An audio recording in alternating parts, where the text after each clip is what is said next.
Pat, the floor is yours. Talk about Matthew Golden, the Mr. Flyby boy, the 429 by. Yeah, that's sort of it with Matthew Golden. Speed is his calling card.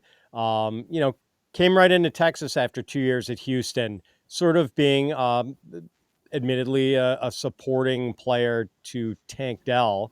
And, 58 catches, 987 yards, 9 touchdowns in his 1 year with the Longhorns. Big time speed and sure handed, like very good hands. Also seems to have a really good feel for working the sideline, but doesn't mind going over the middle either. Runs crisp routes, does a nice job of coming to an abrupt stop on comeback routes. That sort of coupled with the speed, the threat of his speed is what makes him so effective on those comeback routes. He's going to get a little cushion from defensive backs who are going to be terrified of getting, you know, getting the afterburners from him. So outperformed Isaiah Bond in 2024.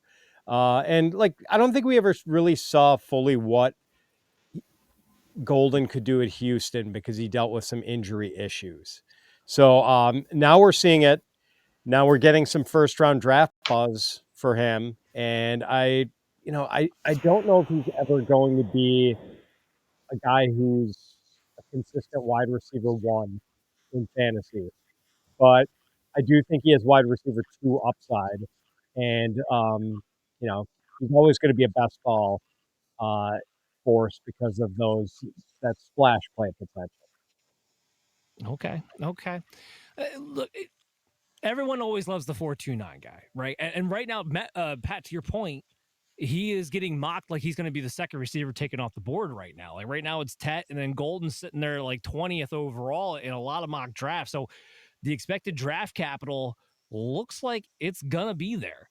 So I can't dispute any of that.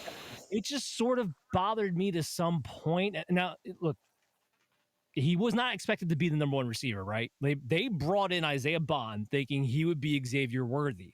And they spent the first 4 weeks of that season trying to make him Xavier Worthy, and he just couldn't do it. When they finally pivoted from that, Matthew Golden started to get featured a lot more, right? So that's where he wound up. I think he led the team in catches when it was all said and done by the end of it. Had a great playoff. Really showed up big when they had the biggest competition. It just bothers me a little bit that this guy never had 1,000-yard season. Yes, there's some other things to kind of go with that. And I kind of mentioned it before where he came out and said, like, hey, what I was doing in Texas, it didn't require me to show off my speed. Fair, but I don't see it ever. And he's also smaller than I think people realize. Now, he's got a 6'4 wingspan, but he's only 5'11, only about 190 pounds.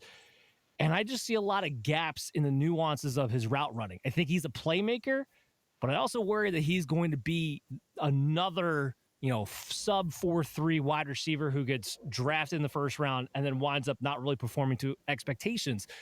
And I'll have you rebuttal to this one real quick before I go into Noel. I got him comp to Brandin Cooks. I think it's a pretty solid comp, but I think it takes a specific type of role for him to do well in there. I don't know where you see that at. Yeah, the comp that someone threw out for Noel that I sort of liked was Randall Cobb as just sort of this versatile slot guy, return man, Z receiver who sort of brings a lot to the party, like just a versatile playmaker.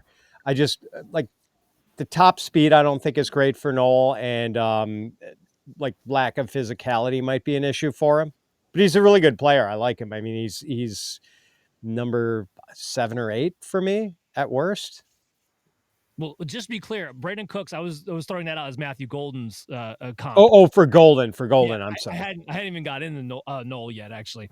Uh, Speaking of Noel, so this is the player that I'm competing against Pat with. I love Jalen Noel. I really do. More than I thought I was going to. I have him 2 spots ahead of Jaden Higgins. I actually have him in my top 4 here. About the same size as Matthew Golden. No, he didn't run a 4.29, but he did run a 4.39.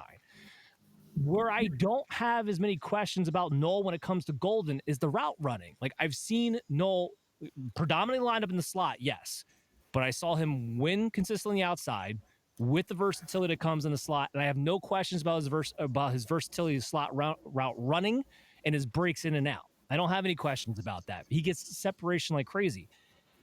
Pat, to your point, you kind of hit on a little bit there when you mentioned it. For a guy who has the stocky build that he has and who had a best print 23 times, like he's a strong dude. He don't play like it. Like I think he had 3 missed tackles the entire year, which is a little bit weird because you're talking about a guy who's fast, shifty, and built like a baseball player, and benches 23 times. Why couldn't you make more plays happen after the catch? He was 348th in yards after the catch, and he has 3 and 4 missed tackles forced. Like it's a little odd. Like he profiles as somebody who should be a yak king, and yet I never got to see it in college, so I can't necessarily project it's definitely going to happen in the NFL.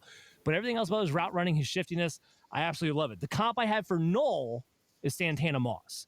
That was actually the comp I came up with for him, and I know that's definitely the high end comp, 100%. But it's more to relay the idea like this is a guy who's going to get open consistently, play inside and outside, and is a little bit faster than I think people realize when he hits that third level. Chris?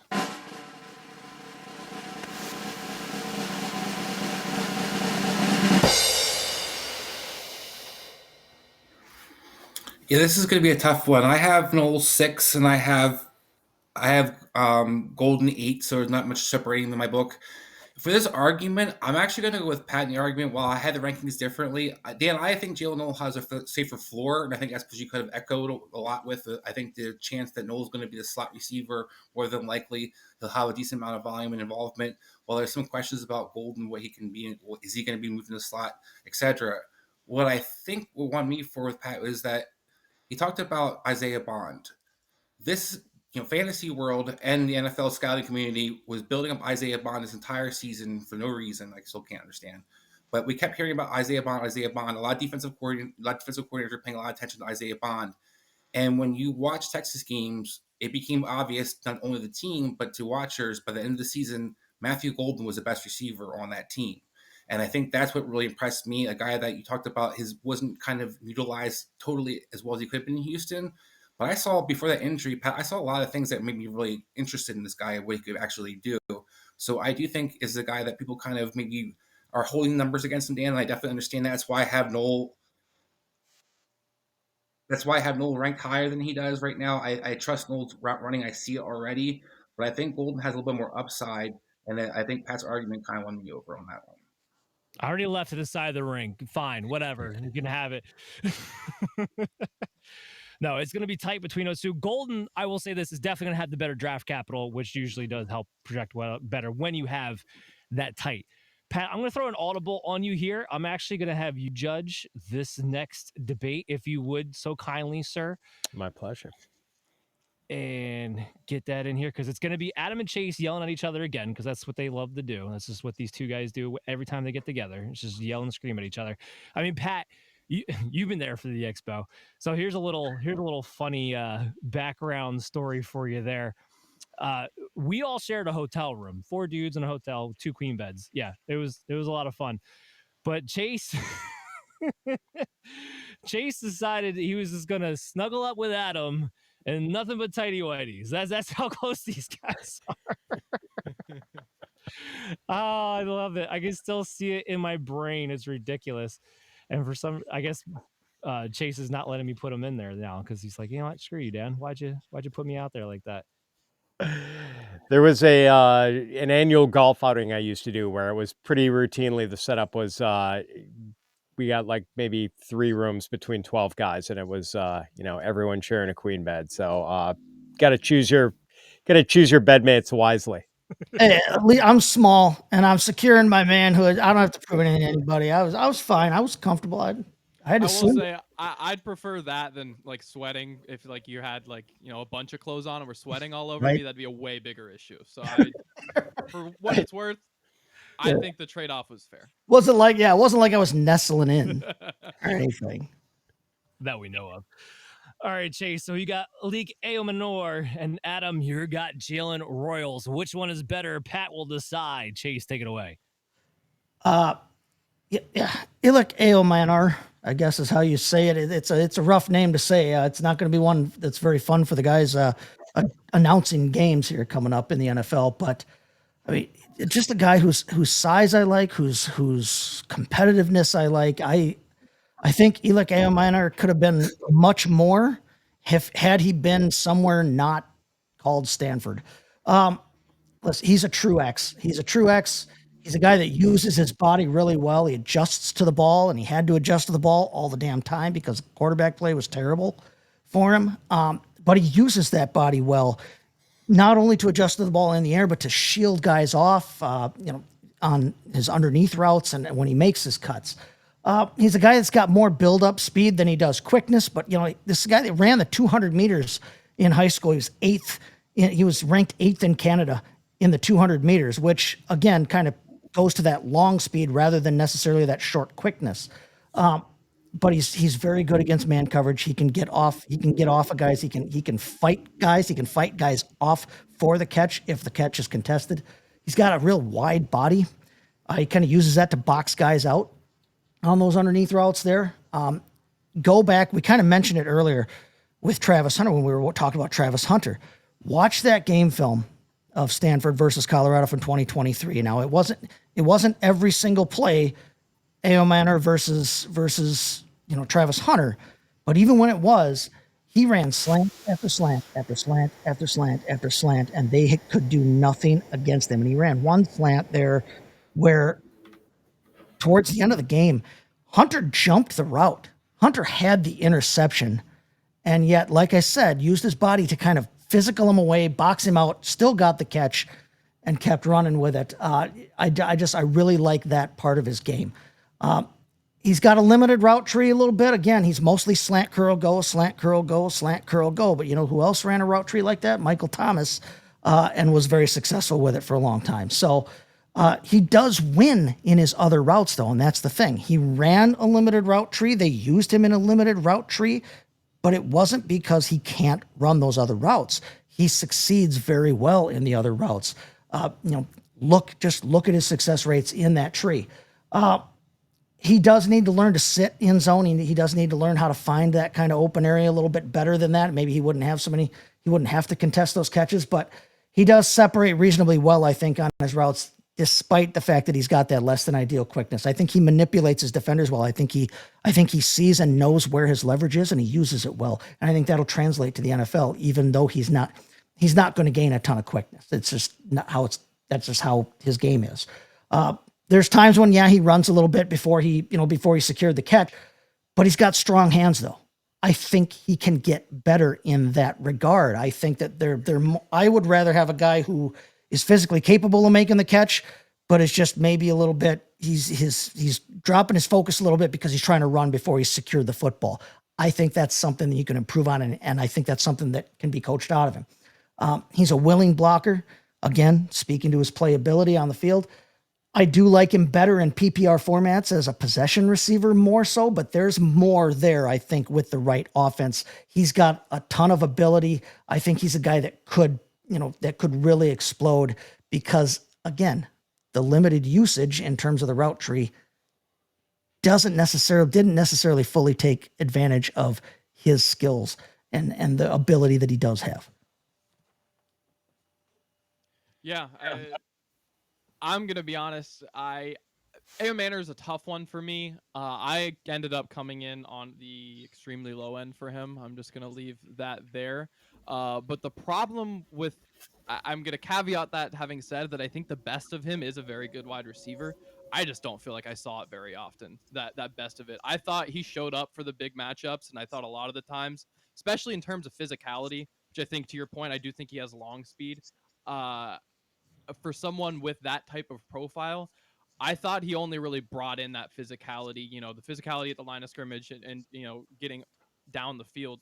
It felt like a here and there type of thing rather than like an every play I'm that guy. And not just like we talked about with Luther Burden. I don't think this is I'm not the main target here, I'm not going to go. It's I'm going to go, but I'm like an 80% go. It's like, I don't know. I had some real issues with it. I think there's also the elephant in the room. Look, full disclosure, I agree with you. Quarterback play sucked for him. I also think it sucked for Jalen, but we're going to get that in a minute.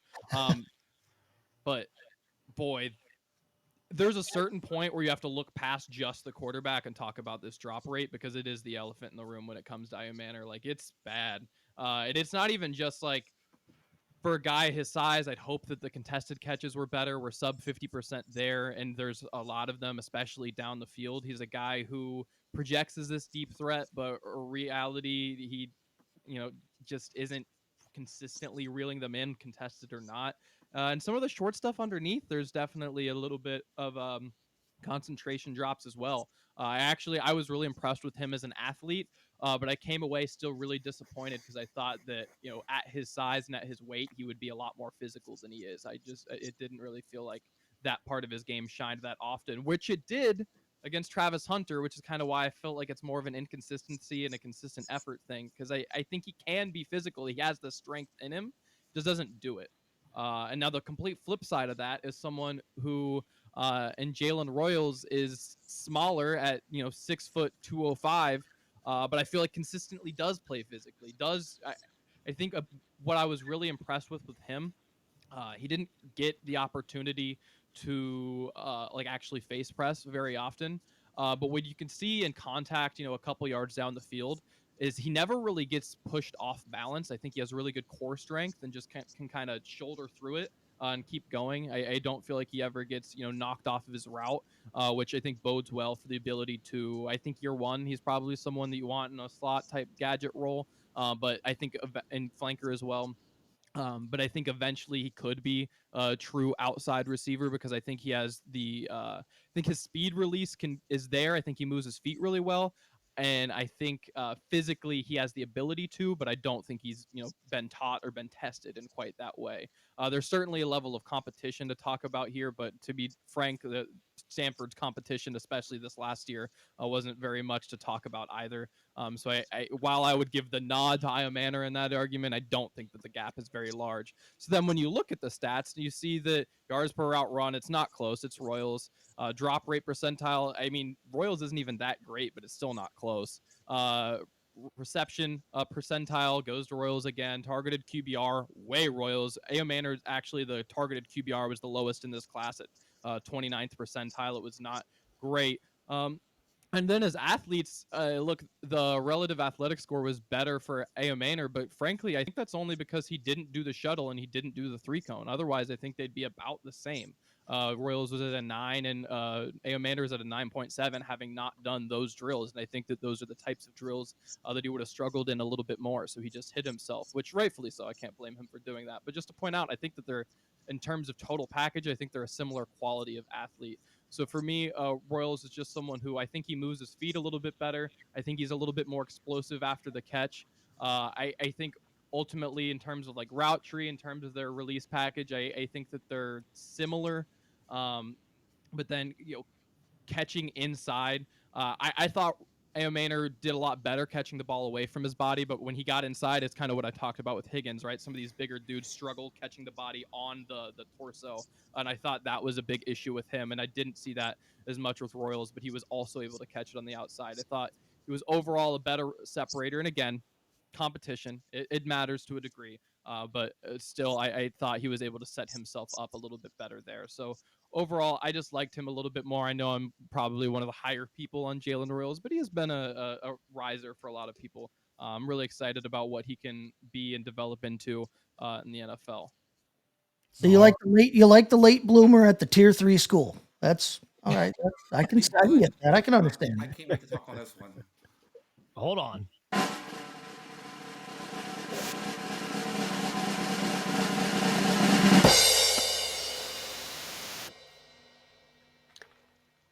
Those were really good arguments on both sides. And I think Chase started with an advantage because I'm a big Ayomanor fan.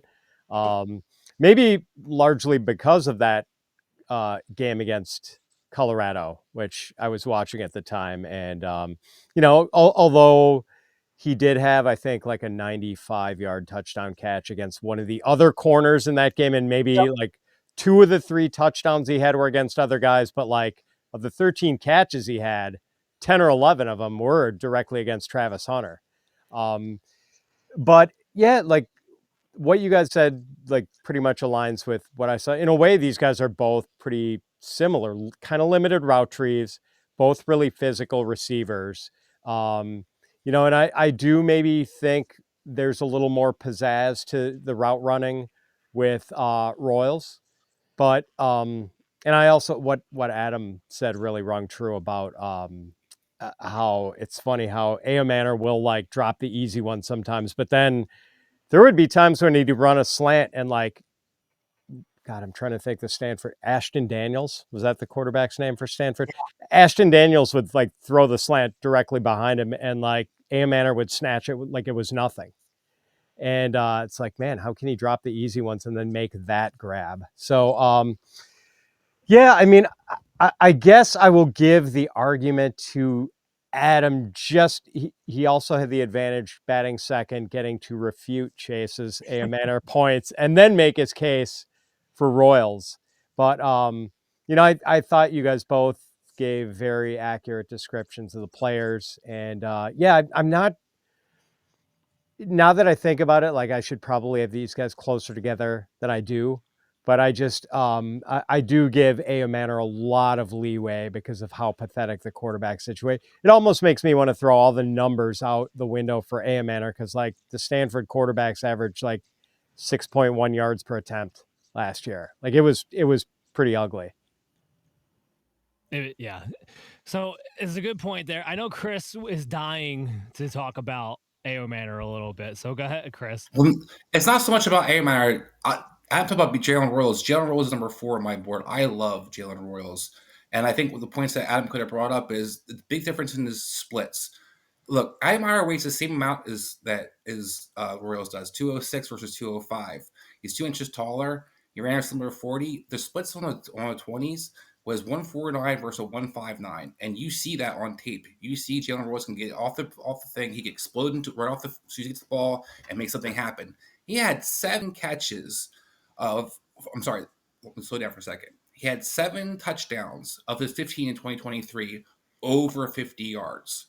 So I'm going to say that one more time. Of the 15 touchdowns he scored in 2023, 7 of those were 50 yards or more. You know how hard that is to do, no matter what level you're playing at? And by the way, he played against Boise State. He played against some decent colleges and had good numbers against some of the better corners that he faced and the bigger schools. Jalen Royals is a guy that if he didn't get injured last year, people would be all over my book. He reminds me of Brandin Ayuk. Eric Ayomanor is Michael Wilson. We've seen this already in Stanford. We get the same excuse from Stanford receivers every year. It's a quarterback to quarterback to quarterback. As Adam talked about, can you guys even name the quarterback in Utah State? Well, So I think that's can, the and issue actually let me, because we've all watched him, just so we're super clear. The quarterback for Utah State this past year was Spencer Petras, who, if you remember watching the Iowa billion tight ends over the last handful of years, you were probably equally disgusted with his quarterback, what they were getting thrown. Just so, like, Petras was horrible to watch, and it hasn't changed. Just so if you haven't watched Jalen Royals, it hasn't changed. Petras is just as bad as he was at Iowa. All right, yeah, but Pat, you kind of brought up an interesting point. Like, should we have these guys closer together? This wide receiver class is just inches and gaps, in my opinion. From I do have a tier gap with Tet, but then after that, I'm like, I got an inch gap between Amika and Trey Harris. I got an inch gap between Noel and Higgins and Golden and Burden. I have all in that next tier. Like, it's not a ton of separation. When you don't have a ton of separation, but you also at the same time don't have a ton of guys with first round grades necessarily, as we do this year, does that make it a bad class in your mind? I think it's a below average class. I mean, I really do. I mean, it's not. I don't think it's that deep. There are going to be guys who hit, but there might be some unexpected hits. Like even the guys I like have worrisome comps. The worrisome Elic Ayomanor comp is Sean Burns, I think. I like Thornton, but the worrisome comp for him is like Rondale Moore. Yeah. No, it's a good point. I get worried about us pushing up classes like this, especially talking about rookie dynasty drafts in particular with these guys, because the wide receivers. So you want wide receivers. You value receivers almost more than any other position, unless you're in a super flex dynasty league and value quarterback a little bit more. But you don't want to push these guys up to a level that you're overdrafting them. And I feel like that happens when, to your point, you get this below average class in general. We want to pumping up guys that maybe shouldn't be. But having said that, I do want to end this show on some sleepers that we want to pump up at the end of the tail here. So we got Pat. So I asked the panel this, first of all. Either highlight one guy who is either in your top 12 we didn't talk about, or even somebody outside your top 12. Pat, who's your guy? I'll go with Nick Nash of San Jose State as kind of a sleeper. And granted, like, I think he is a round 5 pick in a dynasty rookie draft. But Nick Nash is pretty interesting. He converted from being a dual threat quarterback in 2022. And this past year at San Jose State, he led FBS in receiving yardage and touchdowns. 1,382 receiving yards on 104 catches, 16 touchdowns. He's a big dude, big and kind of lanky, 6'3", 195. Wins contested catches in the air, just a big catch radius. Still needs some route running refinements. Sort of has a bad habit of rising up out of his breaks, which could potentially telegraph routes. But it does seem like he has a knack for getting open against zone. And maybe that has something to do with his quarterback experience. Like, he sort of knows where he should be. So he's going to need work. I don't think there's much chance of a year one impact, but I'm really interested to see where Nick Nash might go and what sort of coaches would be working for him. Because I think he's a guy who could potentially pop a little bit in year 2 or year 3. To your point, he was highly productive, and he was tied with Luther Burden for the most missed tackles forced, like 6'2", 203, and running the slot, number 1 in slot yards, number 1 in slot catches, 4th in contested catches, like across the board. Like, there's a lot of things to like there. The 4.57 is just fine for a guy like that. So I comp Nick Nash to Nate Washington, which I know isn't going to blow anybody's socks off, but still is a solid receiver. I don't know where were you at on that? Yeah.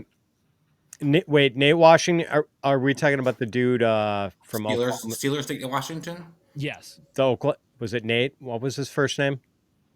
Nate Washington. Back in the day, yeah, Pat, like, he used to play for Pittsburgh Steelers. 10, 15 years ago.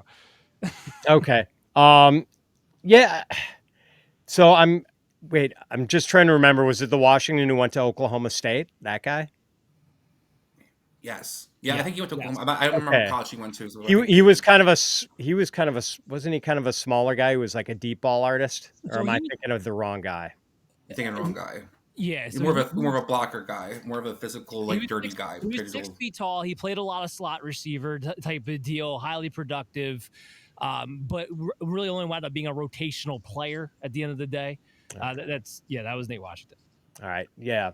For some reason, I'm drawing a huge blank on Nate, but yeah, like that's the thing. I haven't really thought of I haven't come up with any sort of comp for Nick Nash, like in my brain, because he's this unique guy, this lanky converted quarterback. Like, I'm not quite sure where he fits in, but like the stats are obviously pretty eye popping. And while I think he needs some refinement for sure to be like a productive NFL player, like the raw tools are pretty interesting to me. Very new to the position too. I mean, I think that's something to definitely work with. Definitely. Yeah. So just to jog your memory real fast, Nate Washington was 6'1", 183 coming out, played in Tennessee and Houston at the very end of his career, Steelers very beginning of his career.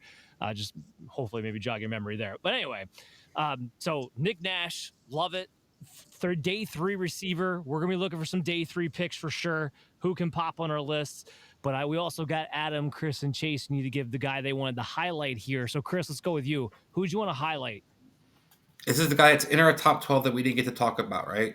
Yes. Just want to make sure. Okay, so I want to highlight Torrey Horton from Colorado State. 6'2", 196, ran a 4.41. Guy got injured last year. People might forget how good Torrey Horton is because he's been in college for a while, but has been productive. Like I said, got hurt last year, but previous to that, have been very successful. Past 2 years, he ranked 91st percentile at separation rate, 89th percentile yards per route run in their last 2 years as well, a 5% drop rate. The guy that I watched just around Terry McLaurin. I mean, the way he's able to attack the middle of the field, the way to get down the field, he's going to live on those 14 to 15 yard catches, which we know in today's NFL are prime because of the cover 3 zones that we see. Guys who can kind of make those dig routes, can get open, they can get yards per catch. A guy who has a very flexible route tree, a guy who's been inside or outside. I love Torrey Horton's ability. I think a guy that has a lot of upside. People kind of forgot about, like I said, because of the injury. I think he might be a little faster. I got him comp to Robbie Anderson. That's I think he might be a little bit faster than Terry McLaurin, more physical than Robbie was though, for sure on that one. So I like that too. Okay, so Adam, who'd you have? I had Donte Thornton. He's been a riser for me. Obviously, one of the combine guys. He zooms. He's big. And look, he's a 5-star recruit too. Go ahead. Sorry, Adam. Yeah, you watch these combine guys, and it's like, okay, but like, what actually are you? And especially come back to the production, and he was extremely efficient with the routes he got this past season, but he hasn't really been that full-time player. But what's weird about that, and part of it is the recruit that he was, but what's weird about the pathway that he took, it's like, oh, he's the late bloomer, but at the same time, he's always been at big schools, and he never took a redshirt year. This is a guy who was on the field as, a wide receiver 4, but was on the field for Oregon as a freshman, and then as a sophomore, true sophomore. He's a late bloomer in a sense, but he's also kind of not, in the sense that he's only 22 because he never redshirted, never took a year off. He's just been playing this whole time, just not quite breaking the starting lineup. And these are programs who have sent NFL players, between Oregon and Tennessee at the wide receiver position the whole time he's been there. So it's kind of hard to completely knock him for not ever breaking that lineup. He's someone who, look, call him a go ball merchant. I'm not going to necessarily disagree with you. But we talked about a lot of guys today. It's like, oh, he has these traits. Let's build him into something, a little bit more.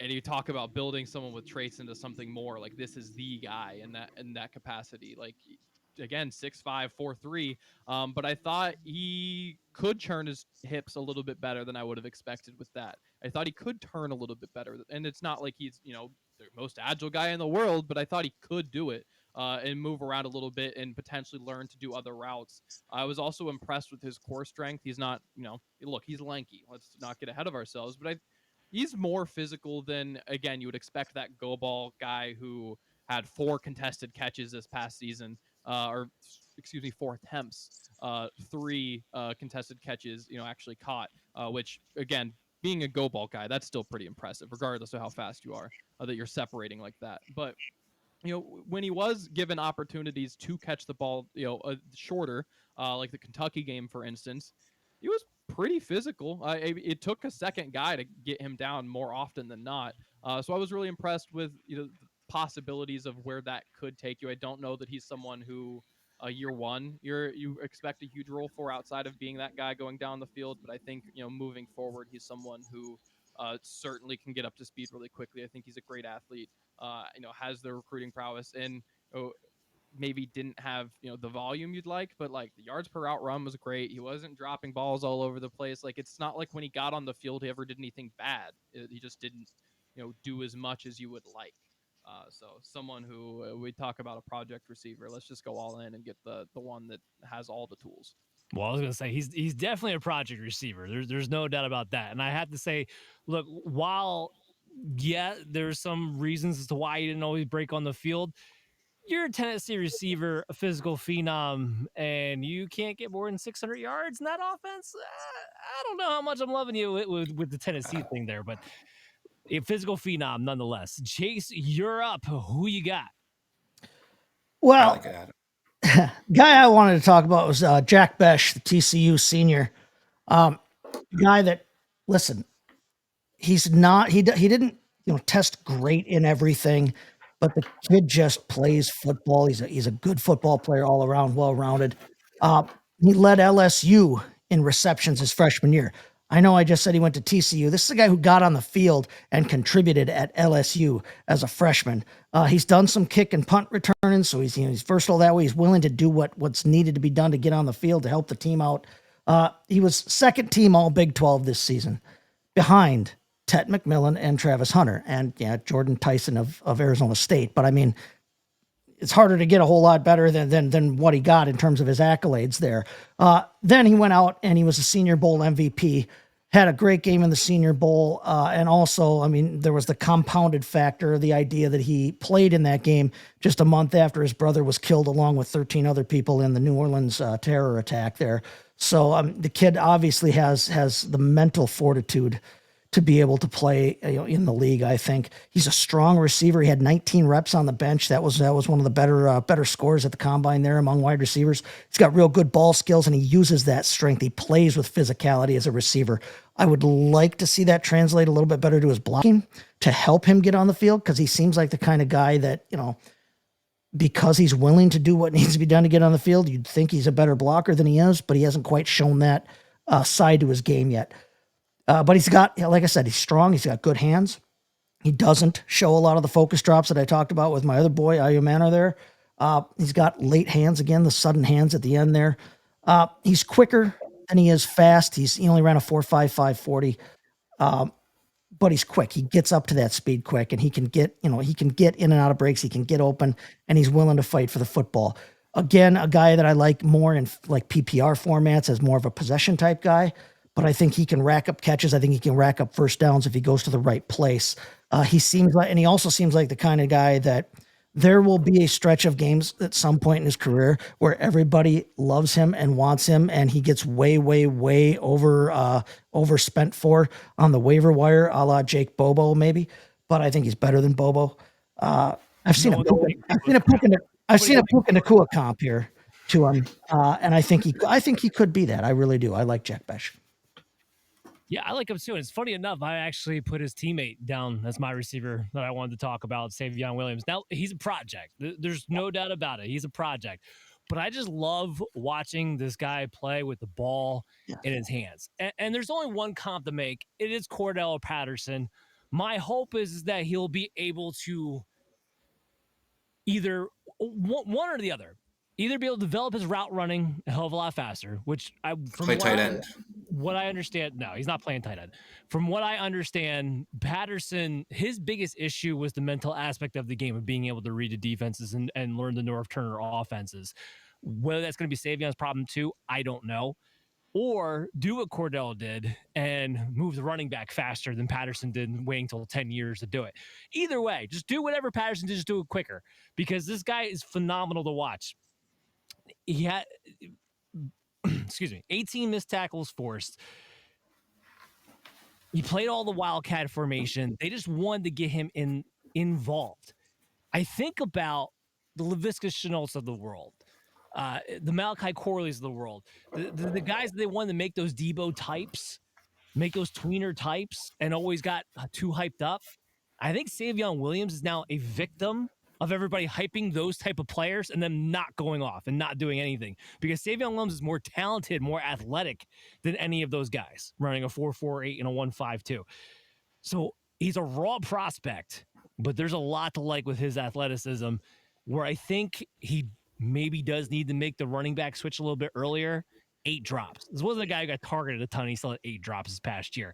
So that's where I think maybe you need to move over a little bit quicker. But I love watching him with the ball in his hands. Absolutely love it. Hopefully you guys love the show. I know we loved having Pat on. Pat, thanks so much for coming on to the show, man. What do you need everyone to be checking out right now on Fantasy Pros with you? Just go to fantasypros.com and check out the Fantasy Pros Football Podcast and the Fantasy Pros Dynasty Podcast. We're definitely in the big run up to the draft and pumping out a lot of draft content and dynasty content and rookie content. So, guys, thanks a lot for having me on again. This was a blast. And, I definitely got some more insight on some of these guys, and I might have to re-swizzle some of my rankings immediately after getting off with you guys here. Well, that is the biggest compliment the legend Pat Fitzmaurice could pay us. So I thank you for that. Guys, make sure you come back. Check us out next week. We got Pete Nova from Fantasy Face-Off is going to be coming on. We're going to talk about the tight ends, and then it's the draft. The draft's the following week. I can't believe it's finally here. I'm glad it's here, because we've mentioned this love-hate relationship at this point where I love doing the draft stuff, but my mind is ready to move on because I've had so much draft content just seeping every brain cell I have going on there. I need to think about something else. So happy it's almost here. Happy it might be gone just that much faster as a result to that too. So check us out on your favorite podcast app. find the Fantasy Football Advice Network on YouTube. Download all of our video content on there. And don't forget, we'll have a post show for you again here soon. Everyone,